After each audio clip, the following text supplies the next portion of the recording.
Hello, everybody. My name is Deion Hawkins, senior editor of The Reckoning at the Counter Narrative Project, and today I am going to be reacting to the new Wicked for Good trailer.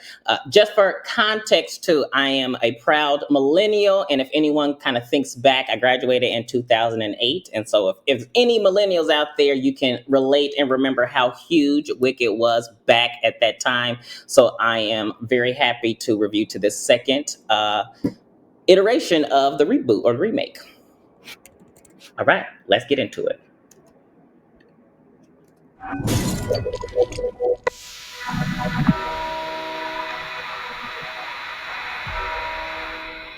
Elphaba, I know you're out here. Just come in before the monkeys spot you. Already, so I already have to say, Cynthia Erivo's voice every time I hear her, in general, every time I hear her, but anytime I hear her in this in particular, I literally always ask myself, who else could they have ever found to have a tone that is so perfect for Elphaba? And also, I just got to say, shout out to Ariana because she looks amazing here. Let's keep going. There's no going back. This is between us, the wizard, and I. So I'm at Emerson College. So for people that don't know, it's a very big film school. So I also just want to highlight and shout out the fact that there's so much that happens in this movie in such a short period of time. So in this like 30 seconds clip, we've already had so much visual things. So we've got introduced to Elphaba, Glinda. We see kind of the scene setting. So I just want to highlight how not busy, because I think that's a bad word, but how thorough and how much happens in Wicked, and just give a shout out to their team, director, production, visual elements, etc. Because to do all of this and to not make it look messy and to keep it clean and engaging is real difficult. Let's keep going. The Wicked Witch can't elude us forever. Not with Prince Fiero and his squadron hot on her trail. No good deed goes unpunished. That's my new creed. The wonderful Wizard of Oz. Also, hold on, I gotta even go back. The Can we give a shout out to the fact wonderful wizard. they got Elphaba rocking the nails? So I say this to my friends all the time. I think that a lot was Cynthia Erivo was so good in this role that I think it is easy to gloss over so much of the small nuanced things that this team made that was still true to kind of like the idea of being Black but still being universal. So obviously, kind of the hair got a lot of attention, thinking about the braided wig, which again, shout out. But even small things like this, I think are amazing because it gives an edge to Elphaba, who is, kind of this outsider character, but also kind of shout out to some larger Black aesthetics. And I think Wicked did an amazing job of that. And I think they showed that two things can be true. You can kind of magnify or honor someone's Blackness and typical things, but also it be universal. And I think Cynthia was a really good choice for that. Let's keep going. Wizard of Oz. No one believed in you more than I did. Elphaba. They're coming for you. I've heard it said. Okay. So I was waiting for the first time that I heard "For Good" to be in here, because for me that is my favorite song out of Wicked. Obviously, Defying Gravity is very popular, but "For Good" I like because I think it is the song that really encapsulates like what the show is about, and I am excited to hear Ariana and Cynthia to be able to sing on a slower song, because you think to a lot of their duets so far, a lot haven't been slower. So I'm really excited when I see this movie to hear that flushed out all the way. People come into our lives for a reason.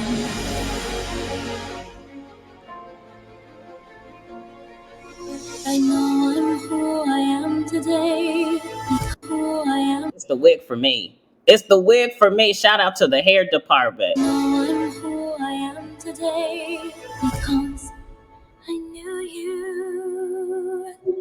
Think of what we could do together. Like a comet pulled from orbit as it passes the sun.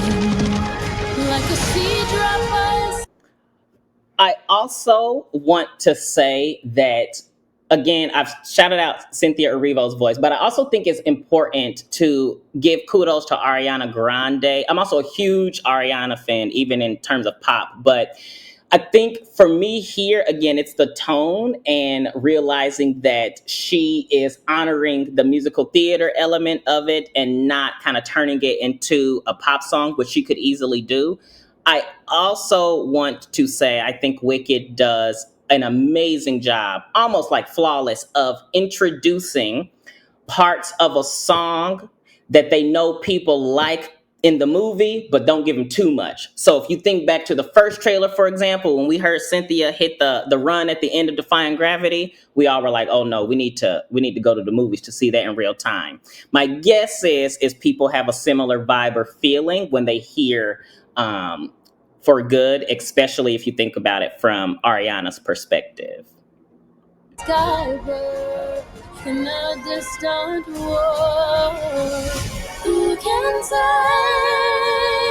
You see that harmony? Like I was saying, look forward to hearing them sing together because first act or first movie, we have some, but there's not a lot of the kind of smaller moments or the slower moments. And for me, that is really where both of their voices shine and really can harmonize. And yeah, I'm just very excited to hear For Good throughout the whole song.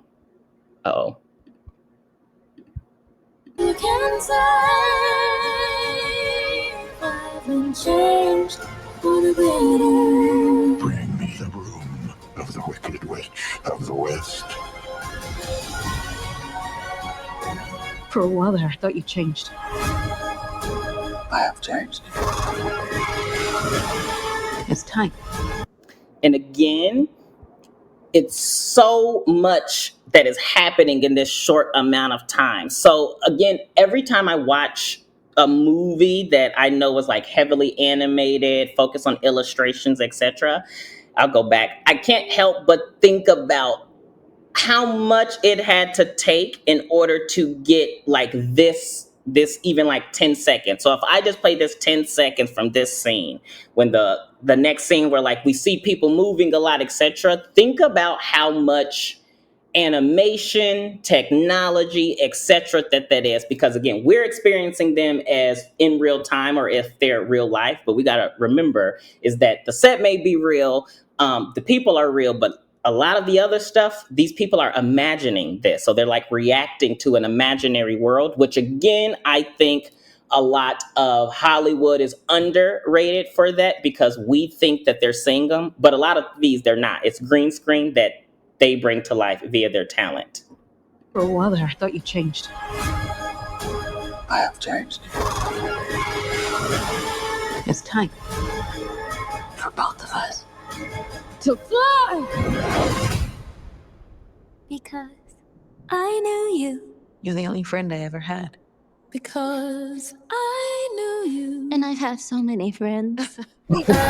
So, excuse me. So this is what impressed me the most of the first version is honestly was Ariana Grande's acting. So if anyone knows of the like original when Kristen Chenoweth played it, similar energies, kind of the quirky, almost borderline kind of ditzy Clueless, but I think Ariana did such a good job of still making the character likable, right? She came across more naive and just clueless to how other people navigated the world than nasty. And again, I think that's important to flag because depending on director, depending on character choice, depending on line delivery, Glinda can easily come across as nasty. And then as an audience member, if that's the case, we really wouldn't desire for there to be any reconciliation at the end because we don't think Glinda's a good person. But Ariana Grande really threads that line incredibly well. And in this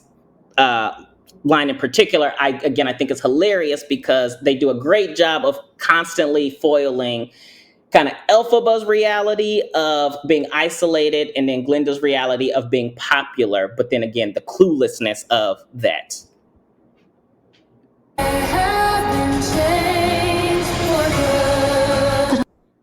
While Cynthia's crying, I 110% cried in the first one when they did the dance scene at the ball. If anyone's seen the first one, you know what I'm talking about. I didn't think that I would cry in Wicked because I've seen it on stage and I wasn't remotely close to crying. But again, that director's choice, the cinematography, everything about that was beautiful.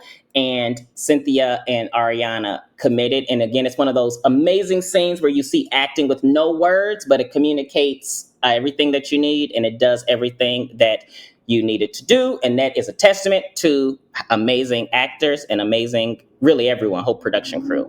Final 20 seconds. Only one that mattered.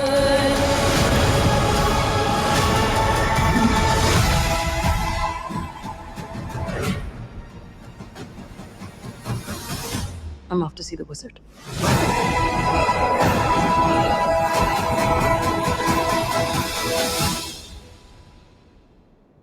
All right, November 21st. So again, I just got to say, shout out to the wig. So I actually would be very interested to how their designer did this because again, if people don't know, Cynthia Erivo typically goes about her daily life bald or very short hair. So again, I love the fact that they didn't shy away from that. And instead of them saying like, oh, we're going to give you X, they're like, okay, no, what would a Black woman as Elphaba likely wear? And the braided wig is spot on. So November 21st is when it is going to hit theaters. I probably will wait a day or two or a week because I don't want to be there when it's too packed and everybody is up in there. But I will definitely see it, and I will probably see it more than once. And I will be that person that has to sing to themselves so I don't ruin the movie for everyone else. So that is my reaction to Wicked for Good to all of the other millennials out there. Shout out to A Blast from the Past and Nostalgia, and for others, maybe perhaps Gen Z, Gen Alpha, etc. I'm happy that you get to experience one of the biggest musicals that existed in Broadway before kind of remakes and things got popular. So excited to see how people react and if the positive reviews will continue because it got almost kind of universal acclaim and support from the first one. So yeah. All right, thank you all so much for taking the time to watch and react to the video with me. As always, please make sure you follow and subscribe to the Counter Narrative Project on all of our social media channels. And please be on the lookout for any and all important information as it relates to Black and gay men and narrative change. Thank you all.